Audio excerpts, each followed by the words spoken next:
All right. Hello, everybody. Welcome back to Ministry Revealed. It is October 17th, 2017. And today, you guys, you're going to want to get your pen and paper. You're going to want to take some notes. This is going to get deep. This is going to get detailed. People have been asking me for a timeline based on the fact that this revealing of, about 14 years or above 14 years.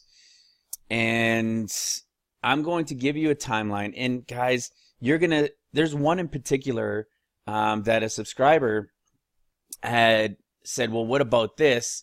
And I pondered and I pondered it, and I just didn't understand how it fit, but I knew that it had to fit, that had to relate somehow. And as I read through it a little bit more, it just smacked me between the eyes and just added to the understanding that the tribulation is 14 years.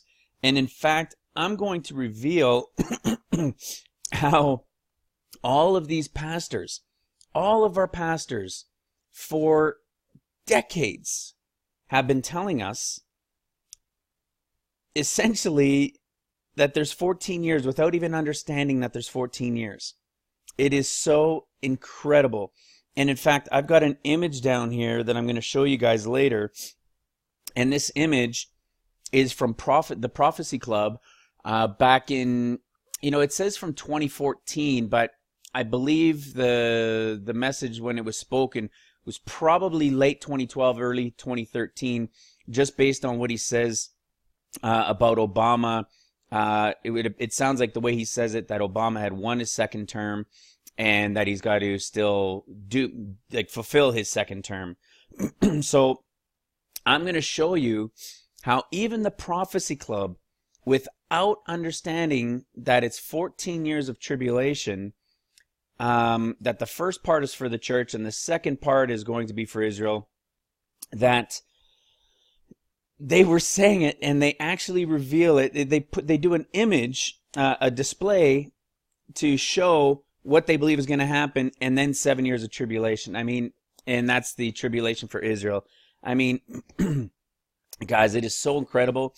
You're going to be blown away. And like always, I come with scripture, and I pray that you go to your Bibles and you go look it up for yourselves.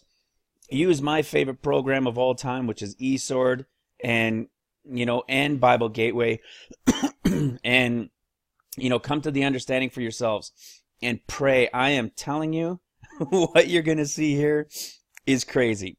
And I am going to put a caveat here that a word that everybody likes to use and say nowadays is dogmatic. And I'm gonna say the same thing. I'm not dogmatic of knowing exactly, this is going to happen at 3 or 3.5 years in, and then this group is 7 or 7 and change years in, or 10 years. But I'm going to reveal what the understanding is in the time frame, in the timeline. And I know a lot of subscribers have been asking for this timeline, and I'm positive it's not 100% perfect as in which group this is when, but I am 100% positive in the revealing that it's 14 years, and one of them is just going to blow you away. It's been in front of our eyes the entire time. People point to it. They talk about it. We've talked about it for decades, that that the generation is 70, but what about the fact if it's 80? That is incredible. Excuse me. And Daniel is another thing. Daniel, going into even Matthew and Mark, when Matthew speaks of, here, let's maybe just touch on that right now instead of me just talking the whole time without showing you guys. Matthew and Mark, like I said, the Olivet Discourse in Matthew is to Israel. The Olivet Discourse in Mark is to the church during the tribulation time of the church, and in Matthew it's to Israel during the time of Great Tribulation. And Luke, like I said, is pre-tribulation, talking about everything. Okay? And you need to understand that. It is absolutely correct. Now watch this in Matthew. So what happens is everything that's in the Olivet Discourse of Matthew The whole thing, from start to finish, is for Israel. Okay?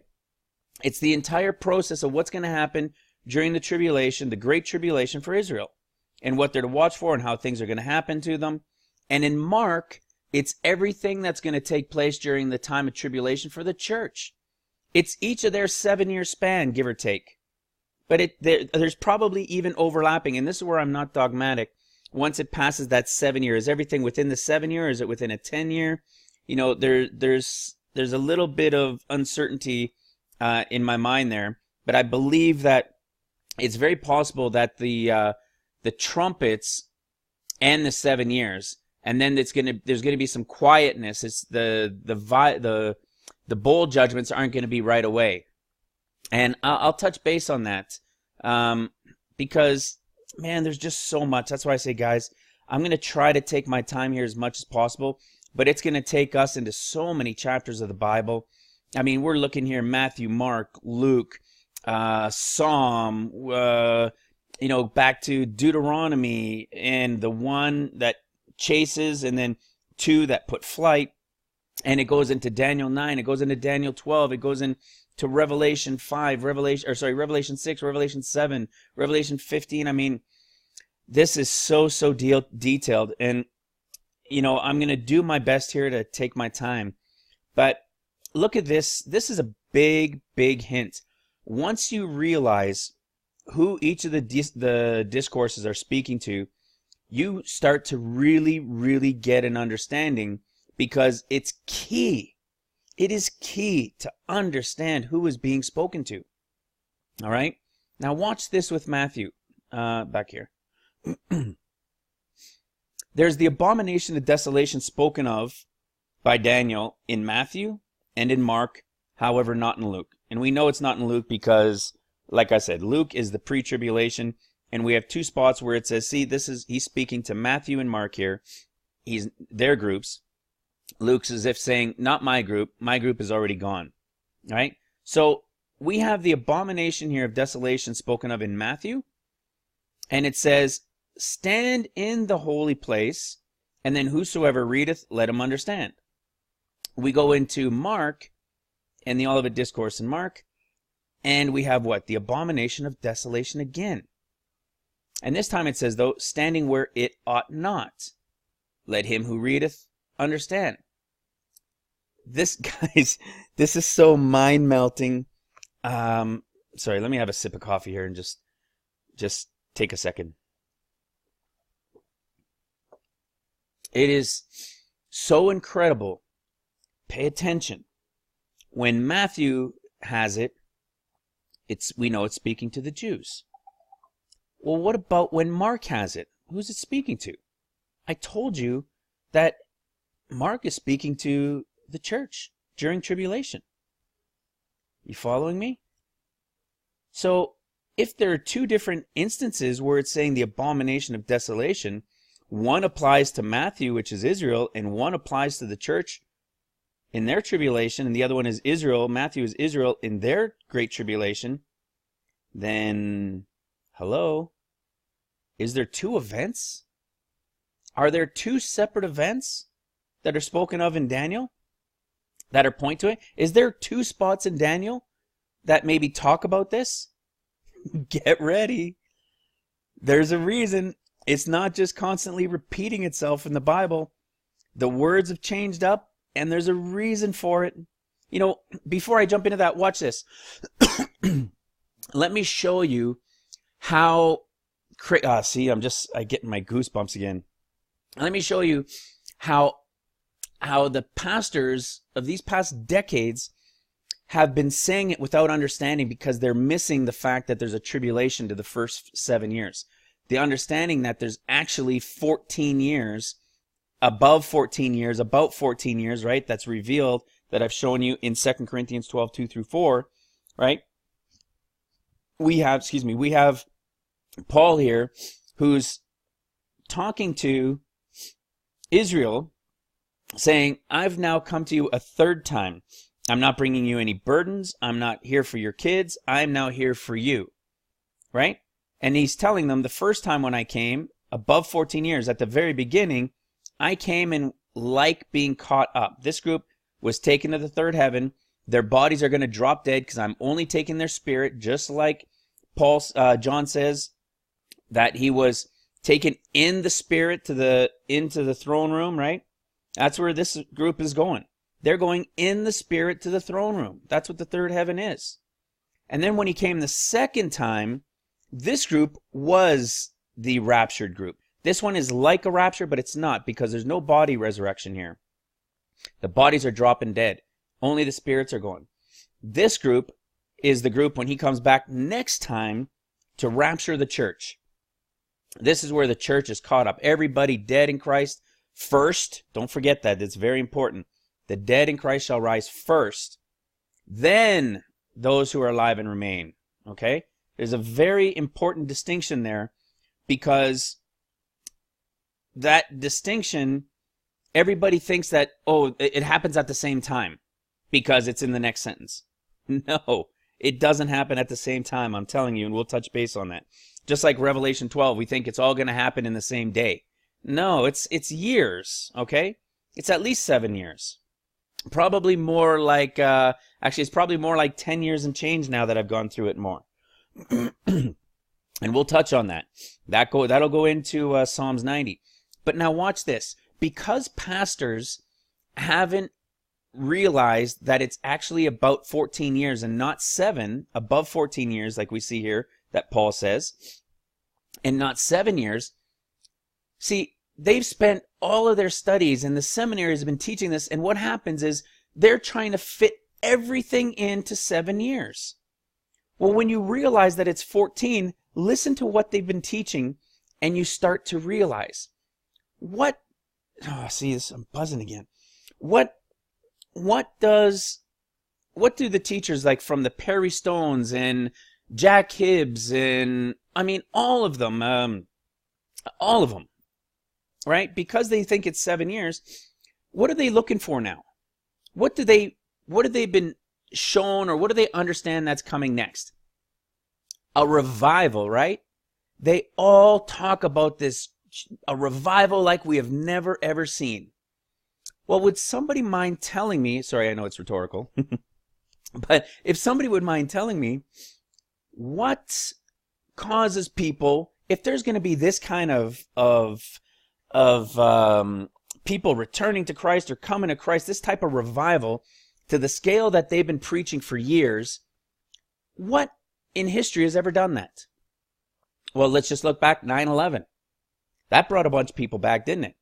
You know, Rabbi Jonathan Cahn was saying, you know, the churches in New York, they were jam-packed for 6 weeks, right? So there was a momentary revival. What was another huge revival? The Vietnam War. There was a huge revival during that time, right? So what is going to cause such a big revival that all these pastors are seeing?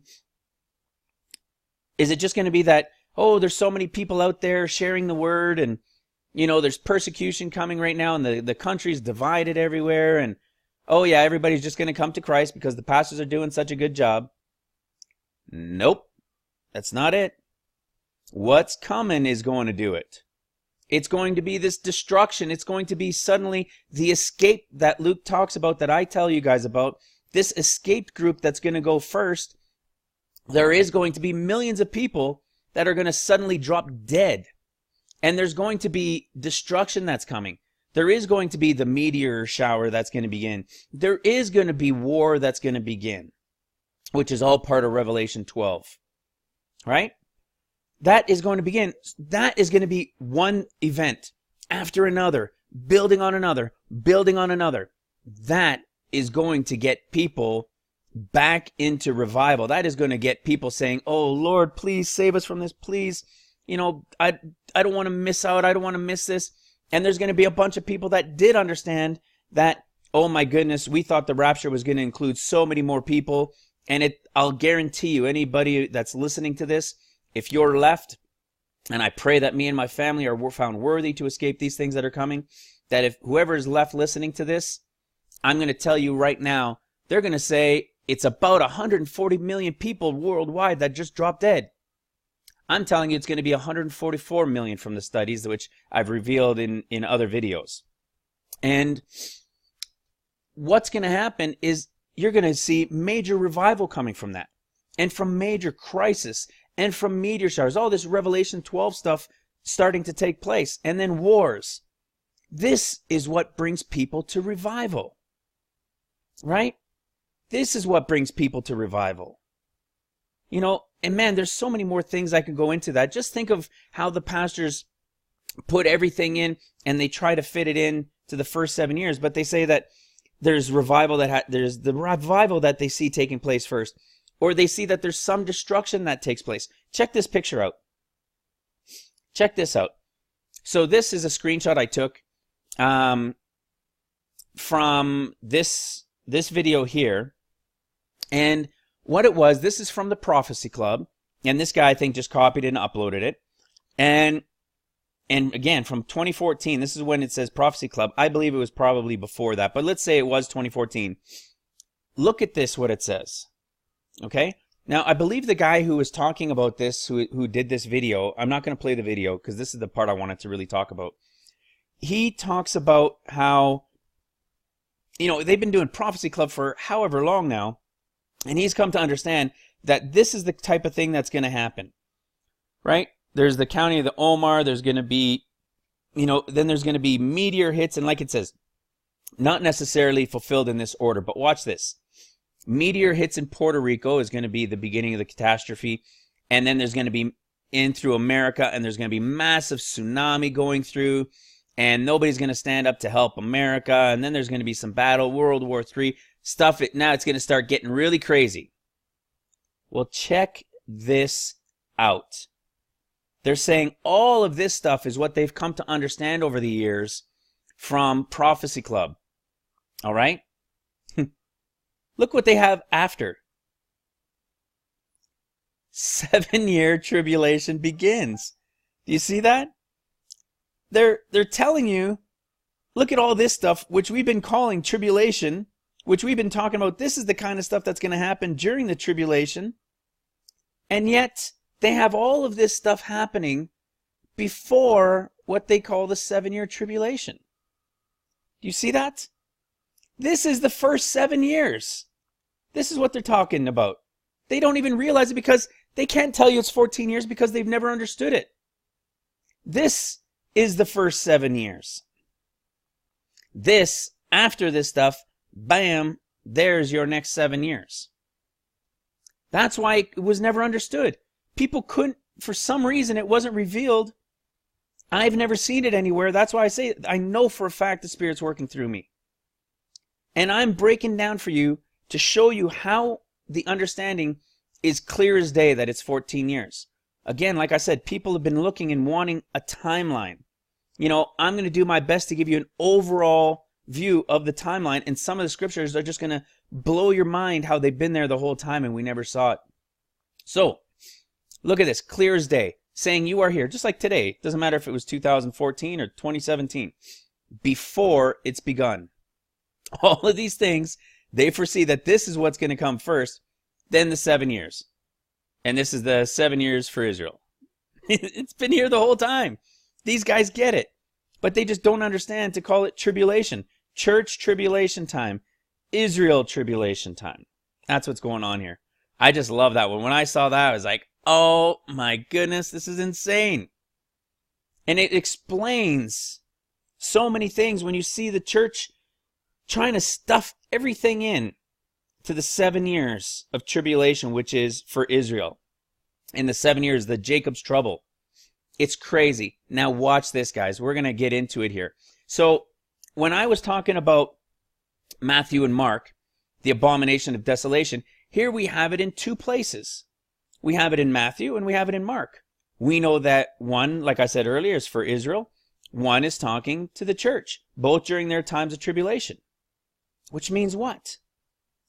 Can we find a place in Daniel where Daniel's going to talk about it twice?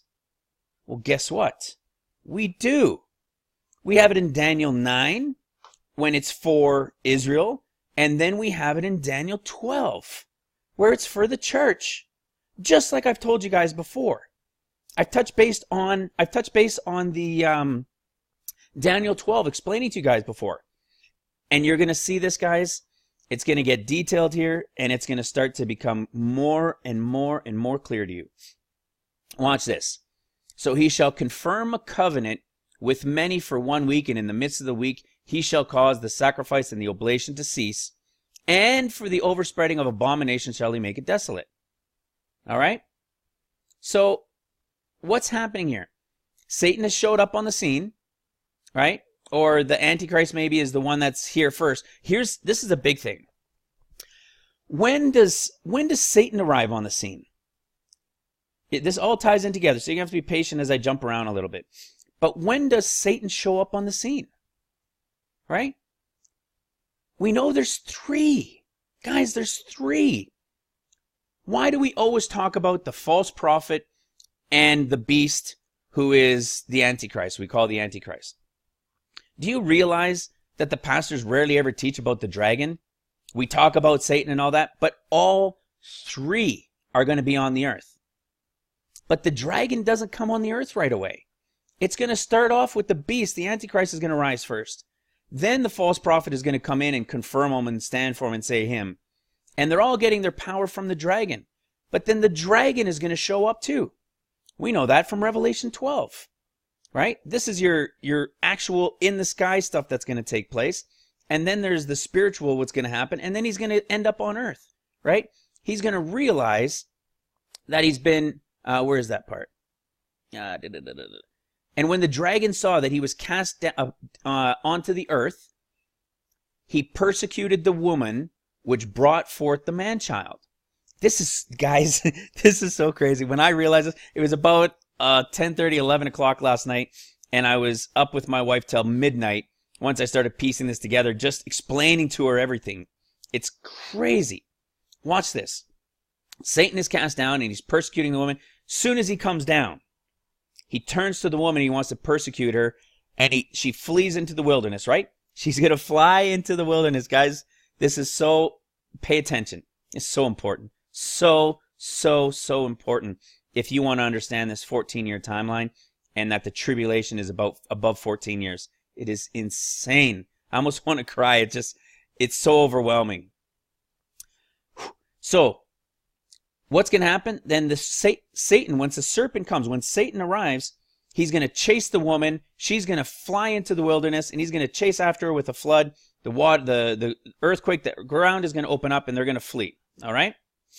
Well, watch now this that we were getting at here in Daniel. This is, when I saw this part even, there were so many parts, but watch this. And he shall confirm a covenant with many for 1 week. Right? And in the midst of the week, he shall cause the sacrifice and the oblation. So, he's going to confirm a covenant. Which means what? Well, when does Satan come in? Right? Satan can still come in the midway point. And it's the Antichrist with the false prophet. The Antichrist is going to be the one to confirm the covenant. Right? At the midway point, after the tribulation of the church. You got to remember, this one here, this is what I was telling you about. This is the one that applies to Matthew. That's going to apply to Israel. Right? They're going to have what? In the midst of the week. So that means they're going to have about their 3.5 years. And then the sacrifice and the oblation is going to end. And there's going to be the abomination of desolation that's going to, boom, it's going to begin. Which means they're going to have what? They're going to have their temple. Right? So you have the church. What does the church teach right now? That they can't figure out why there has to be a temple, right? Everybody teaches that there has to be a temple. I shouldn't say everybody. There are some out there that get it, that for the church, there's no temple in Israel that's going to take place. And it's because they understand it without fully grasping what they're saying. The church one, which we're going to get into in Daniel 12, that applies to the church is the daily sacrifice. But when you go into Daniel 9 and it's for Israel, they're going to have their temple built. during the first 3.5 years of peace. They could build that thing in 18 months or less. They got everything ready to go, right? And what's going to happen is they're going to be having their daily sacrifices. And then the sacrifice is going to what? The sacrifice and oblation is going to what? It's going to cease. And then the overspreading abominations, and then what? Well, and then what is exactly what we talked about. And then they know to flee, right? Then they know to flee. See, stand in the holy place. And then they're going to know to take off. This is the one that applies to Israel. Well, now what about Mark, the church? Right? So the one in Matthew that we just went through, that's the portion of the 7 years for Israel. But now watch this. We're now in Mark, like I've explained, is for the church tribulation. And yet they have it here. I thought it only applied to Israel. I thought the 7 years and the abomination of desolation was only for Israel. So how is it that it's in the church tribulation time as well? Because it happens twice, but in a different way. See, this one is standing where it ought not. Well, check this out. Let's go to Daniel 12. Daniel 12 does not read the same way Daniel 9 did. This is what it says. And from the time that the daily sacrifice. Now, this is important. Watch this. Let's go into it here. Where are you, Daniel? Daniel 12. Go into eSword. Now, watch this. And from the time that the daily sacrifice, okay? It's a constant sacrifice. Always. Continual. Perpetual sacrifice. The Jews aren't going to be in there constantly, perpetually, continuously, always sacrificing. That's not how it works. So why is this group, why is this one continuously, daily, constantly, always? And it's italicized, right? It's different in the word sacrifice, and they don't even give you the word meaning there because it's wrapped in with daily. It's continual. The sacrifice is going to be continuous. And then look at this, guys. Remember, we are in the Old Testament. So for the word taken away or caught up, we're not going to get the same Greek word harpazo 726 because we're not in the Greek, we're in the Hebrew. But watch this. Until that the daily sacrifice shall be taken away. Who's the daily sacrifice? The church. Everybody who is being sacrificed. It's a constant sacrifice taking place. They're killing everybody. You get it? They're killing everybody, right? We know that. We know the beheading's taking place. But from when, what? From the time that it is taken away. Right? When it is taken away, and look what it means. Depart, pluck away, put away, take off. Well, watch this. Let's go to where we know of the word caught up. Right? So pay attention to these words here. Let's see if it means the same as the caught up that we always point to, that we know of, is rapture. Right? Revelation 12:5.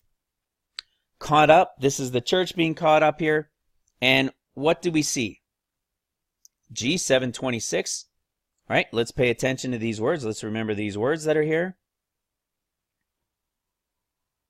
Pluck, take by force, catch away, seize, right? It's by force. Pluck up, take away.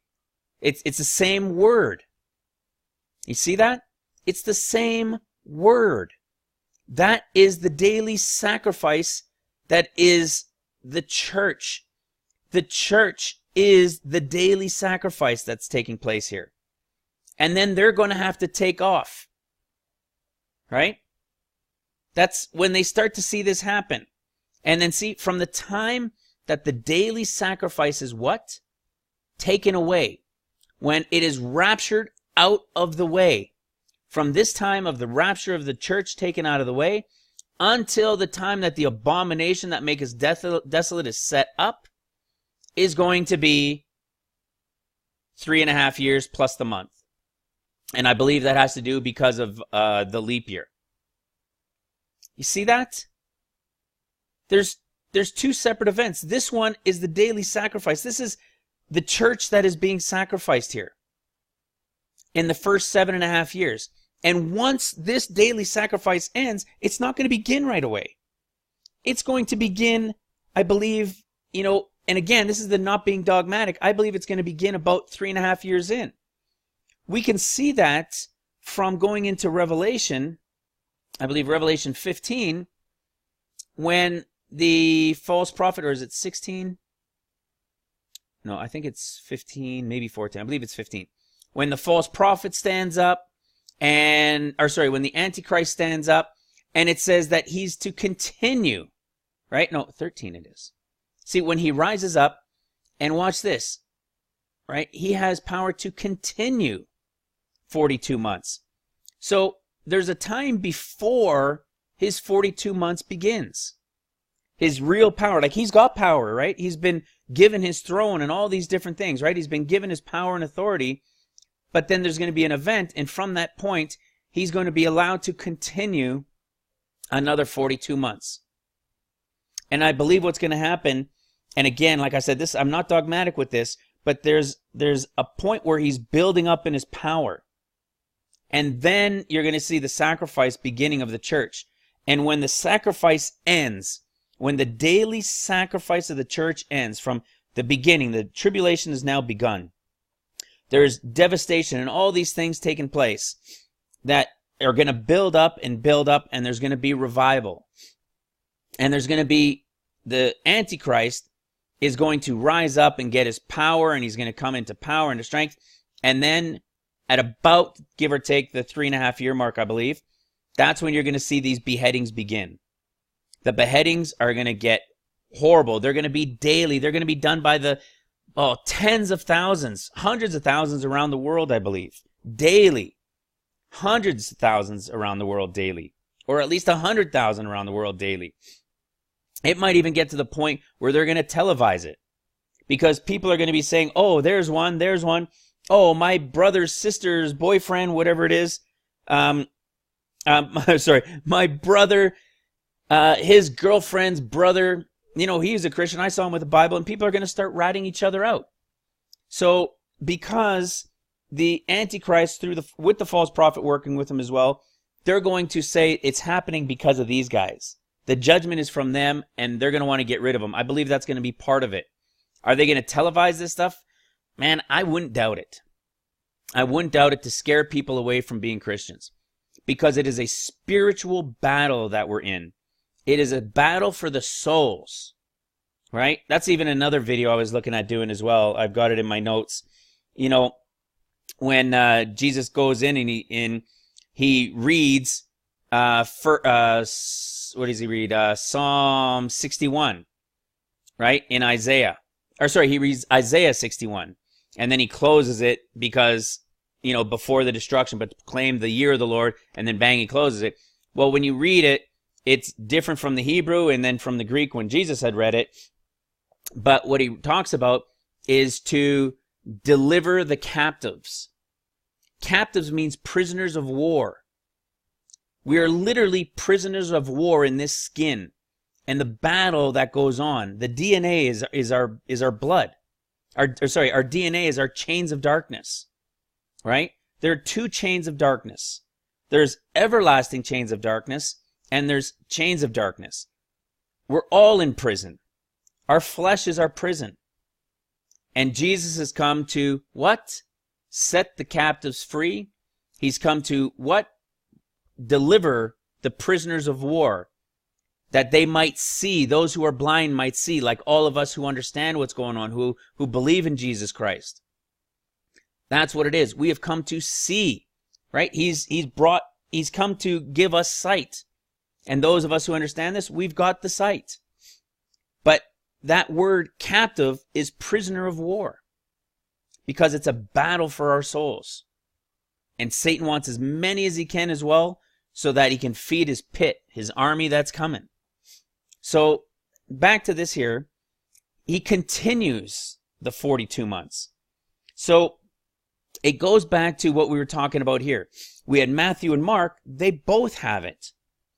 And so this one here is what? This one is for the church. The daily sacrifice. When you see the killing, so even for Israel, when they see that the daily sacrifice has ended, the daily sacrifice, the sacrifice is the church, the beheadings that are taken away, or that are taking place all around the world. When that ends, from the moment that that ends, what does it say? Then they're going to have this covenant. And in sometime within this covenant, Satan shows up, right? There's going to be this covenant confirmed. Satan is going to show up, but we know that it would appear, I should say, that Satan doesn't show up at the beginning of the last 7 years for Israel. It would appear that he's going to show up at about the midway point, maybe a little bit before the midway point. Because when he realizes he's on earth, it doesn't look like there's any breathing room, if you will. It looks like he realizes it and he wants to go after Israel right away, right after the woman. So this whole thing with the covenant, this is the Antichrist. The 7 years has ended. The first 7 years of the church, they've been raptured out of the way. The daily sacrifice that our pastors and preachers have been talking about. How is it that we've been teaching, or that they've been teaching, that look at what Daniel says here. How can we read that the daily sacrifice shall be taken away and the abomination that makes desolate set up? So between these two, from the time this ends to the time this is set up, is about 3.5 years. So that means there was a daily sacrifice happening first, then there was 3.5 years, and then the abomination of desolation is set up, which means there's still 3.5 years left. Already we're past 7 years. How did this get missed? There's a daily sacrifice. It's taken away. And then from here, from the end of it being taken away to the beginning of desolation, there's 3.5 years plus a month. Do you see that? I'm spending time here for a second. This has to sink in. A daily sacrifice gets taken away. Then there's 3.5 years plus a month before the abomination that makes desolate set up. That means there's time before the 7 years. You see that?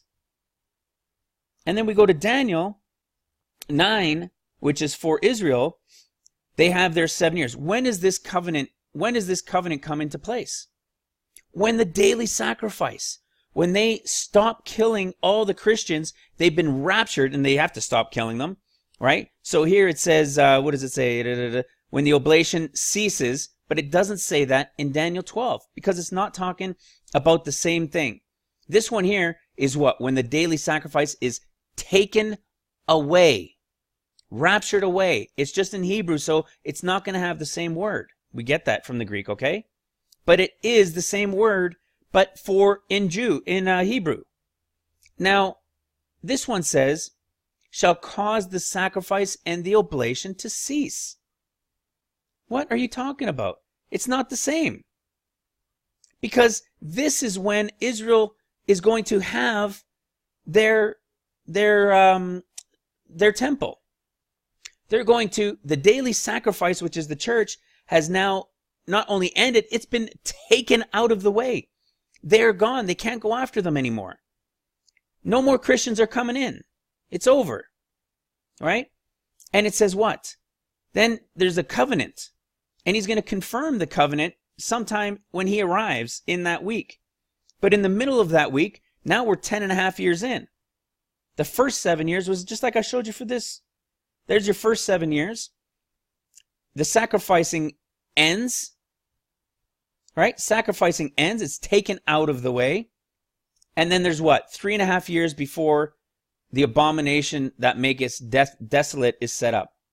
Well, look at this. They get their beginning. They need to put peace. It's been 7 years of craziness. Now they're going to say, okay, time for peace. We can't kill any more Christians. They've been taken out is what they're going to understand. They know it. And they're going to say, okay, now for Israel, we're going to confirm a peace. There's going to be a covenant for 7 years. And then at some point, Satan's going to show up in the middle of that week, and it's going to end. It's in the middle of that week, it's going to end. But during this time, they've had their third temple built. You see what I'm saying? There's this mix-up that pastors have been teaching for years, for decades, because there was a misunderstanding. It was completely, not even misunderstanding, it was completely missed that there's a full 7 years of tribulation that comes before the 7 years for Israel. And when you understand that, you can see how, okay, there's a sacrifice before. Yeah, wait a second. The 7 years hasn't begun for Israel yet, for Jacob's trouble yet. There was a sacrifice that was ending? What?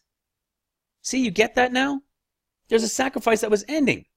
So now, listen to this. Now I understand this has been in front of us forever, and this is deep, deep stuff. I get it. Pay attention, watch it over again, pause it, rewind it, take notes. Tell your pastors, people, please get this information out. Now watch this. We've had the 7 years already, okay? The 7 years has taken place, just like this image here. 7 years has taken place. The daily sacrifice, which is all Christians that are being persecuted and killed, is ended. All right? Then there's 3.5 years. So there's 7 years has happened. Then there's 3.5 years before the what? Before the one that makes desolate here for Israel is completed. All right? So what does that make? Makes about 10 years or so, right? Makes 7 years for the church and the build-up, and then the persecution and the beheadings and the daily sacrifice.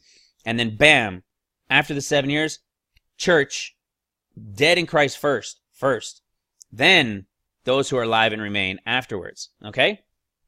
Now, we're at about 10 years. Right? Right in the middle here of their 7 years, we're at about 10 years in. And then what? So now he goes and defiles it, and in the midst of it, right, the sacrifice that they were doing, they had gotten their sacrifices going again, it's going to end for the overspreading of abominations. Well, that's exactly in Matthew, right? And now they're going to have to flee as well. The church had their time where they were going to have to flee. Now this is going to be the time for Israel to flee. And that's why I was saying I wasn't dogmatic. There's probably persecution and beheadings and everything that's going to happen even possibly before, but I believe it's going to be about the midway point of the first 7 years. See, this one is standing not where it ought not, but standing in the holy place. Right? This is this one here. Well, now watch this. This has been in front of our faces the entire time. Watch this. And this was from a subscriber and a friend of mine now. Watch this. A fellow brother, okay? Psalm 90. This is very interesting because, so I'm going to take a sip of coffee. People have been saying this for a long, long time, right? This is where we get the understanding that a generation is 70 years, right? 3 which is 60 and 10. That's 70 years, all right? It says, and if it be by reason of strength, right? If you have the strength, you're able to carry through past 70 years, which is a generation. But if by reason of strength, they're 80 years, which is 4 is 80 years, your strength is going to be in labor and sorrow. What did I just show you guys? What did I just show you? That from the time that the 7-year tribulation during the church time, and when the church is raptured out, and then there's 3.5 years of peace, we're at about the 10-year mark. What happens? The sacrifice and the oblation ends, and the abomination begins. Well, that's what Psalm's telling them. If it's 70 years, which I believe is early November here, the 70 years is up. And if you go to 80 years, which is how much more than 70? 10 years. There's going to be 10 years of labor and sorrow. They're talking to Israel here. It might even be a combination in this. If you go beyond 70 years and you're going to go, and you can go all the way to 80, it is going to be sorrow and labor. Where do we see sorrow? That's the tribulation, right? And I'm trying to remember the verse. I didn't have this one ready for this. Where it talked about sorrow. Where was it? Shoot, I can't recall at the moment. But with the labor and the sorrow, this is 10 years. I just showed you 10 years is that time frame. Get it? 7 years tribulation of the church. Once the daily sacrifice, which is the believers being beheaded, once that ends because they've been taken away, they've raptured away, then what? Then they're going to have their 7 years of peace come in Israel, and at the midway point, Satan's going to end it, and he's going to end their church, their temple is going to be rebuilt within that 3.5 year time frame. They're going to have now for Israel their daily sacrifice, or their, maybe not daily, but their sacrifice that they've been wanting for years, is going to be built again during this first 3.5 years of their 7 years, which they think is going to be peace, but it's only going to be 3.5 approximately. Then what happens? Bam, Satan shows up. He stands, proclaims himself God at the 10-year mark from the beginning of tribulation. And what do we know that they do?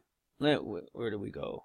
We can go to Matthew. We can go into let's go into Revelation. We went through it earlier in Revelation 12. Whoops. In Revelation 12. Right? What happens? The woman flees. So as soon as Satan comes, right? Soon as Satan realizes he's been cast down to the earth, he's going after the woman to persecute her right away. You see that? Either he's going to be persecuting the woman, and he's going to go after the 144,000 who are the ones ruling the man-child. They're the ones ruling with the rod of iron during this time, because they're going to need to keep the laws, keep Torah, as well as have Christ in their heart.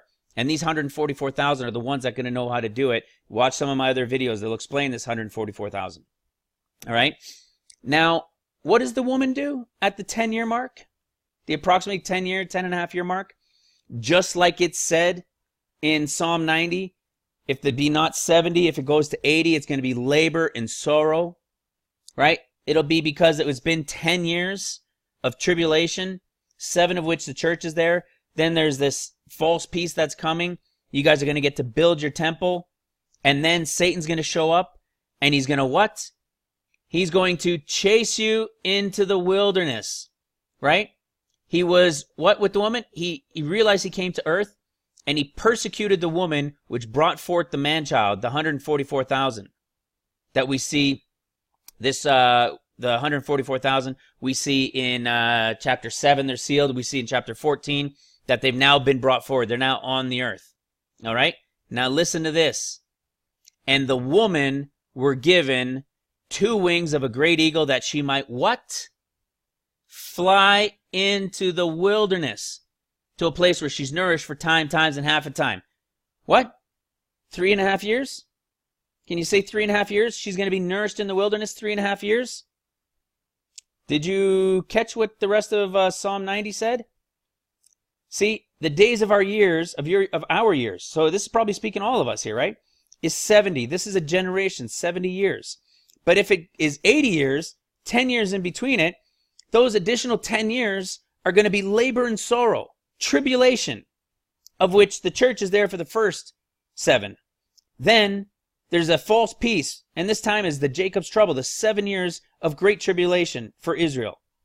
And at the halfway point, about the 10-year mark, 80 years from 70, what's going to happen? For it shall soon be cut off, and what? Here's the kicker. It's been in front of us for thousands of years. Psalm 90:10 has been in front of us for what? However many thousands of years this is. 3,000 years or so? It's telling us 70 years, tribulation begins. For those who go to 80 years, because this is applying to the Jews here, for those who go all the way to 80 years, it's going to be labor and sorrow. And when you're cut off, we fly away. We just read that, guys. What happens when when Satan comes? Right? He persecutes the woman. He goes after the woman, right? Which brought forth the 144,000 and Jesus for that matter. But this one here has to do with going after the 144,000 going after the remnant, right? So he's going to turn and go. I don't think he's coming down at about the 7-year mark, and he's going to be the one to institute that 7 years of peace for Israel, that false peace. I believe it's going to be, Satan is going to come down at just before the wrath.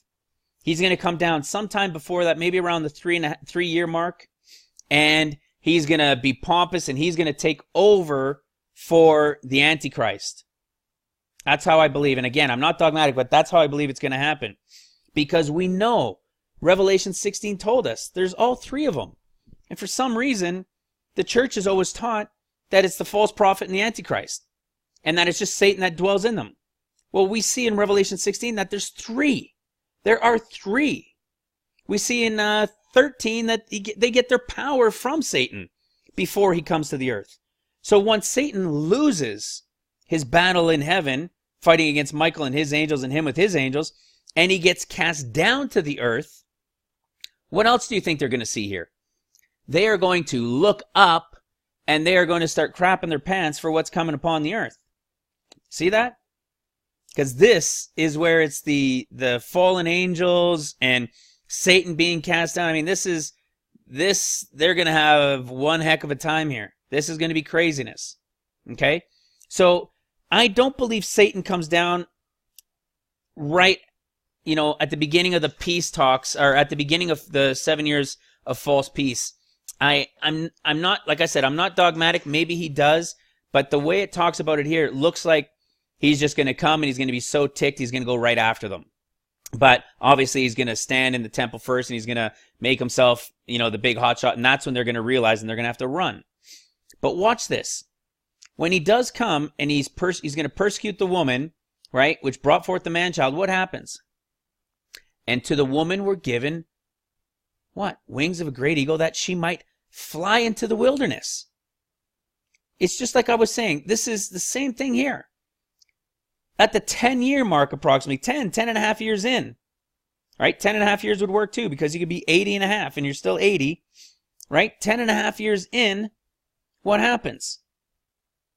They fly away. The abomination of desolation, what? Has been set up. It goes back to Daniel as well, right? It goes back to Daniel 9. Watch this. And he shall confirm a covenant in the midst of the week, 3.5 years in. The sacrifice that they've been doing, because they finally got their temple, they can sacrifice back to the Lord, like they're to God, like they haven't been able to do for almost 2,000 years, and they're all excited about it. And then what happens? Satan stands up, and the abomination of desolation is set up. Daniel 12 even said that. The sacrifice takes place. Then there's going to be what? 3.5 years plus 90 days before what? Before the abomination of desolation is set up. Which is what? 10.5 years in. Just like it says, middle of this second week, which is the week of Jacob's trouble. I say second week because the 2 7 years. And then there's your overspreading of the abomination. And then what do the Jews do? They know to flee. Just like Revelation 12 said, Satan shows up, he's going to go after them. He's going to chase them like a flood with water, right? A flood of water from his mouth. And it's probably because that great big mountain thing that's going to fall into the water, and it's going to be a massive tsunami, and they're going to run for their lives. That's going to be the serpent cast out. That goes back even into, into the trumpets, right? Satan's now going to be there. And what's going to happen?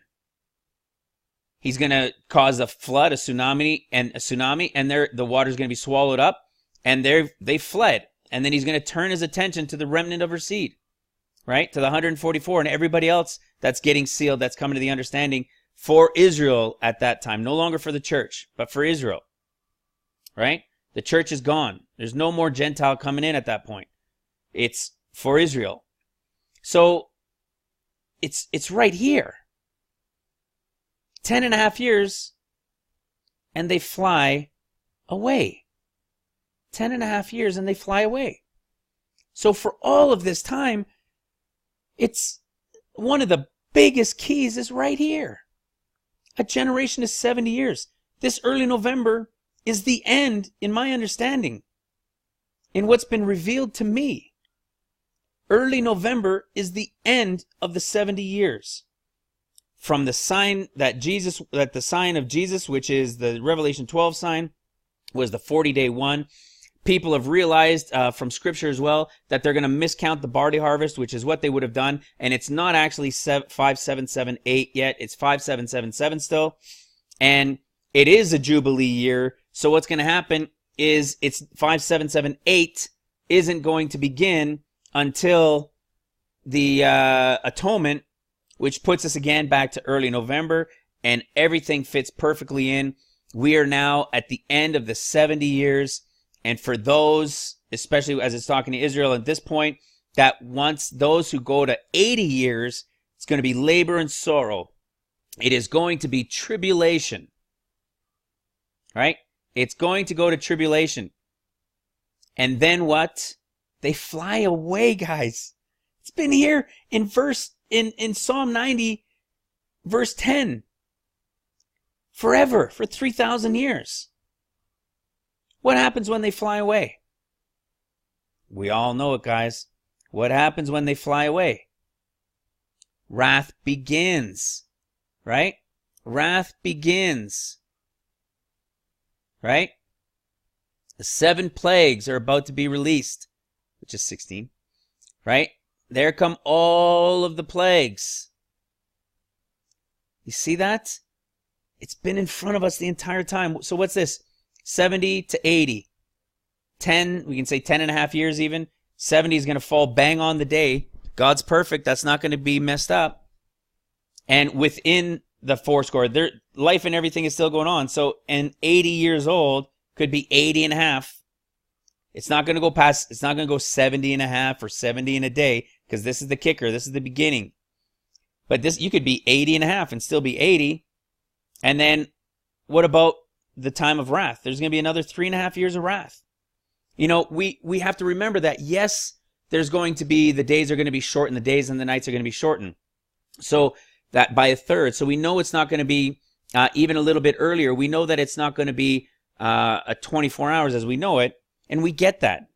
However, it's still going to be a day, you know what I mean? It's going to be shorter, but in our eyes, a darkness and a daylight, it's still days. You know what I mean? So in that sense, yes, it's going to be shortened, but it still equals 14 years and change. And it goes right back to 2 Corinthians 12, 2 through 4, which is exactly what Paul told us. It's going to be above 14 years ago. He's telling this group, like I said, remember, he's talking to Israel. He's come to them a third time. He's saying the first time I came over 14 years ago, right? Above 14 years ago. I took some people. There were some people that they were like a rapture, but they weren't. And it's because they were in the Spirit, which is exactly, like I talked about in another video, which is exactly what in Revelation 5, is it 5? 4. When John sees an open door, he goes up, and he's what? He was caught up in the Spirit, and he's before the throne. Well, that's exactly 2 Corinthians 12 too. The group that's like. See the word? Like? Watch, see right here. Like being caught up. Not caught up because they're gone in the Spirit. And where does this group go in the Spirit? Third heaven. Third heaven is the throne room. It's where the angels are, where the Lord is. We're going to be before the Lord, everybody that gets to escape in that group. You see that? And not only Psalm 90 and 10, that gives us evidence that tells us, hey, I just said if it goes past 70, you go to 80, it's going to be pain and suffering, and then you're going to fly away because you're going to fly into the wilderness on the wings of a great eagle. There's your next 3.5 years. It's right there. Over 14 years. Well, how much more clear do you need it than Paul telling you over 14 years ago? How did we miss 2 Corinthians 12? How has this been missed over all of these years? I don't know how to explain it, guys, except that the Lord wasn't ready because it wasn't the time. And what have we been going through? We've been going through Daniel. Let's see the evidence of what I'm talking about, and the fact that I'm telling you, I without a doubt know that the Spirit is working through me. I know this for a fact. Watch this. What does he tell him? All right? Was it 12? Yeah, here it is. And he said, "Go thy way, Daniel, for the words are closed up and sealed till the time of the end." See that? Till the time of the end. Not the end times yet, but just to the time of the end as it's coming. It's going to start to be revealed. I almost crap my pants. Sorry to use that disgusting word, but I almost crap my pants when I read this, and my jaw just fell open because I realized that I'm one of those people that's being spoken of here. I'm one of the ones that the Lord's using as we're approaching the time of the end, that has been given the revelation of this information. The understanding of, look at the timeline. I just showed you guys. It's been in front of, I mean, who's done that before? I have never heard it in my life. None of these teachers have ever taught this. And yet I just showed you it is right in our faces. It is right in front of us. Always has been. However, we just weren't given the understanding to see it yet. Right? The discourses, Matthew, Mark, Luke, and John, who they're speaking to. That was the key. That's what opened everything up for me. That's what started just revealing all sorts of things. Excuse me, coffee. Barely warm coffee now. And it brings together, like I've said in another video, it brings together the understanding that the pre-tribulation church group and the mid-trib church group, they're both right with some wrong, because neither of them had understanding. Right? The mid-trib, they were putting it at midway point because, yeah, it's going to happen before the wrath can take place. So you're right. Those who are mid-trib saying, well, it's got to be before the wrath. Yeah, you're right. It has to be before the wrath. However, there is an escape that happens first. Right? That's what Paul tells us. There's an escape. And it's what Luke in the Olivet Discourse in Luke 21 tells us. There's an escape for those who are found worthy, who are watching, who are praying. I was going to do a video, and in fact, I'm probably going to save that for another video. What constitutes being worthy? Right? But this group here is the one that is like a rapture because they go up in the Spirit. There is a pre-tribulation group that escapes. Now, the pre-tribulation church that people say, oh, this is when the church goes, because they don't understand that it's not just 7 years, but that it's 14. That's what I'm telling you. They're right. These pastors and all these teachers that teach, the church goes before the 7 years of tribulation, of the great tribulation, the wrath. They're right. But what they didn't understand is that there's a whole portion for them too. Right? They are going to go before the wrath. But not until there's the persecution and the tribulation for the church.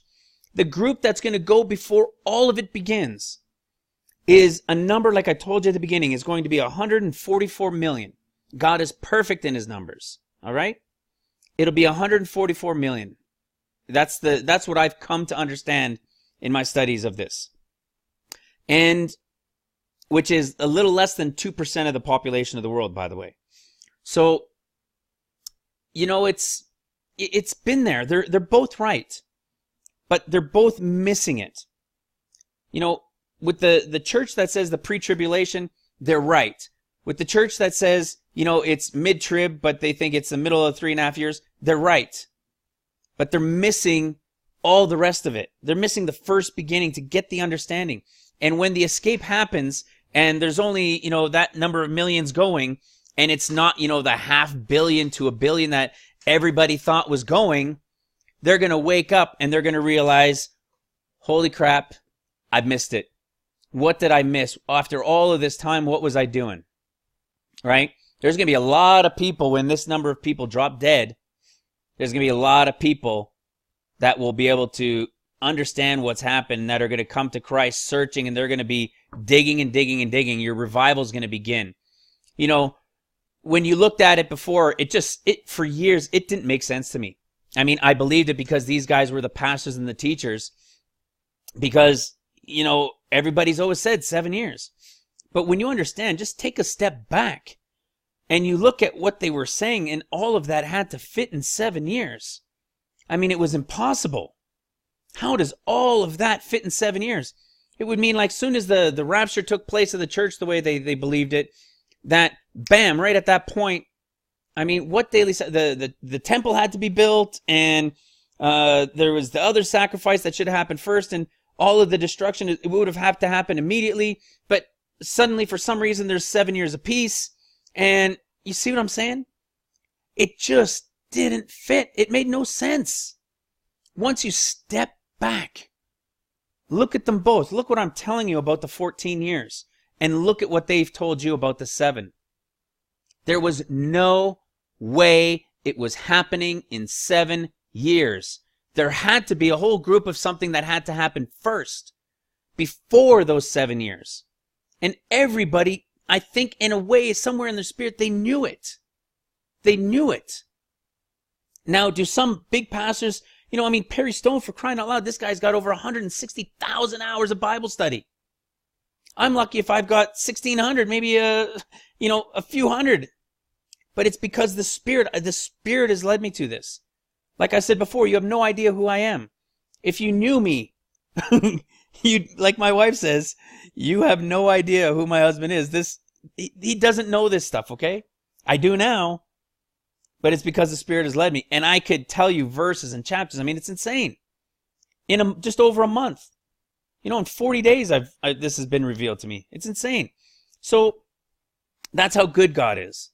I was praying and seeking for years and asking, and bang, he reveals it to me. So, you know, it's just God is good. Take everything, and, you know, I realize that I don't, you know, some guys maybe would have liked that I had something drawn out or something, and, you know, if I knew how to use PowerPoint or that stuff, I would. You know, I have my wife usually make things like that for me, and then I use it for my business. But I think you can grasp it. It's 14 years. The tribulation is going to begin at the 70-year mark, which I believe is this early November. The tribulation is going to begin. The revival is coming during that time, during that entire time. And destruction and the meteors and comets or whatever it is, probably meteors, and a lot of destruction and earthquakes and wars are all coming in that first 7 years. And the persecution, the beheadings and everything is going to come. And the Antichrist is going to rise up. The false prophet is going to rise up. And they've got their power from Satan, who isn't here yet. And at the 7-year mark, when the tribulation of the church is done, this is where I say they were correct when the church said, oh, it's the rapture is going to happen first. You're right. The rapture is going to happen first. If you think there's only 7 years, it's going to appear like, yeah, then the rapture happens. There is a whole 7 years that happens first. At the 7 years, the midway point, the rapture of the church takes place. The rapture of the church takes place. There's the peace agreement that comes in, and it's the false peace that we know of. That's going to be I believe it's going to be the Antichrist that's still going to put up that peace. There's going to be the 3.5 years of false peace. Then I believe Satan's going to come down. And there's going to be the temple built in that first 3.5 years. And there's going to be persecution and stuff building as well. And then the 3.5 year mark, Satan's going to show up. He's going to then stand in the temple. He's going to proclaim himself as God. It's not, the Antichrist isn't the one that's going to stand up and call himself God and raise himself and claim to be higher than God. It's going to be Satan when he gets here who's going to do it. That puts you at about the 10.5 year mark. They realize what's happened. They flee to the wilderness, which is exactly what Psalm 90 and 10 said. 70 years to 80 years tribulation. Then you're going to flee. Then the wrath begins, because the wrath is going to be poured out on all of them. And there is your last 3.5 years. Bam, 14 years. You see it, guys? I pray that the Lord leads you. I pray that he opens your eyes. I know I don't have a chart. I didn't expect I would do a chart for you guys, for those that have been asking. But if you can take it with a pen and paper yourself and you could draw it out as I've just revealed it to you, watch, rewind, play it again. Please tell your pastors this stuff. This is key. Like I've said in another video, and what I was alluding to was, this brings the understanding of pre-tribulation and mid-tribulation believers to the understanding together that they could be one in understanding. They were both wrong and both partly right. There's an escape, and then it's mid-tribulation, after the tribulation of the church, right? What do you get that? Those who believed in mid-trib, they were throwing it into the middle of the 7 years, of the second 7 years, because they said it had to be in the middle before the wrath. That's because it is the first 7 years, which puts it in the middle of the 14. They were right in a roundabout wrong way. This brings them both together. They were both partly right and wrong. It's amazing. It's so amazing. God is so good. It's incredible. It's incredible. It's incredible. Praise God. Thank you, Jesus. Keep working through us, Holy Spirit. Keep using me and my family. And I pray for everybody that they will see what you're revealing through me, Lord. Open their eyes. Soften their hearts, that they may see this, that they may understand this. It is so important for these times, so that people aren't caught off guard. Do you understand, for everybody that's going to miss the escape?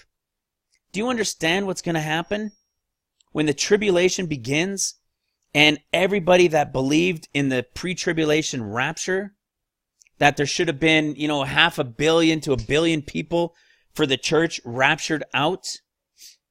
Do you understand what's going to happen when the bodies drop dead? What people are going to think? Do you see how so many people are going to think that the rapture never took place? They're going to believe that it had nothing to do with it, and then non-believers will say, "Yeah, that wasn't no rapture. What are you talking about, rapture? You guys said you're going to disappear in the moment, in the twinkling of an eye. That you guys are all going to be raptured away." Right? If you're going to be raptured away, you said we're going to disappear. You said your bodies are just going to, boom, vanish. Like I showed you in another video with 2 videos ago, I think, with Philip and the eunuch. And boom, Philip was gone. Body and everything. And it's called caught up. It's the same rapture word. Right? That is literally what's going to happen at the midway point after the end of the first 7 years. Right? That is going to be the rapture. But everybody, what about this escape that happens and everybody drops dead? People that don't have the understanding are going to be dismayed, or, they're going to be like, "Oh, man, this couldn't have been a rapture. Did I miss something? What did we miss?" They're going to maybe believe a lie that, whatever it is, it's going to be from nuclear, some nuclear meltdown or nuclear war or some blast or something that happened that caused all these people to die. Vapors that were released. Something. They're going to believe it for the most part, because they're going to say it couldn't have been the rapture because they dropped dead. That's why this is so important. Because there's going to be a lot of people saying it couldn't have been the rapture. And they were right. It's not a rapture coming first. It is an escape coming first. The escape comes first. Like being caught up. Then, after the tribulation of the church, the 7-year ends, then there's the caught up. Then you've got your rapture. All right? It's so important, guys. Please, please, please share this. Study it. Go to the scriptures yourselves. I tell you, I only come with scriptures for you guys. I've revealed it all here in scriptures, in Greek, in Hebrew, in English. It is all here. Study it for yourselves. It is accurate. and true. Please study it for yourselves and get the understanding. And share it with everybody you know. Copy it. Get a jump drive and copy it and send it to your pastors. Let them review it. So you need to have a look at this. Right? God bless you guys. Thank you so much for listening. I know it was a longer video. I was going to tell you that in the beginning. It was going to be longer because this is mind-blowing, revealing of understanding and timeline for you guys that is going to redefine your understanding forever in truth. All right, guys, God bless you. I love you. For those who are new to the channel, please watch some other videos. I know this was intense and deep. God bless you. Come to Christ. The time is so short, and pray always that you be counted worthy to escape all of these things that are coming upon the whole earth. God bless you.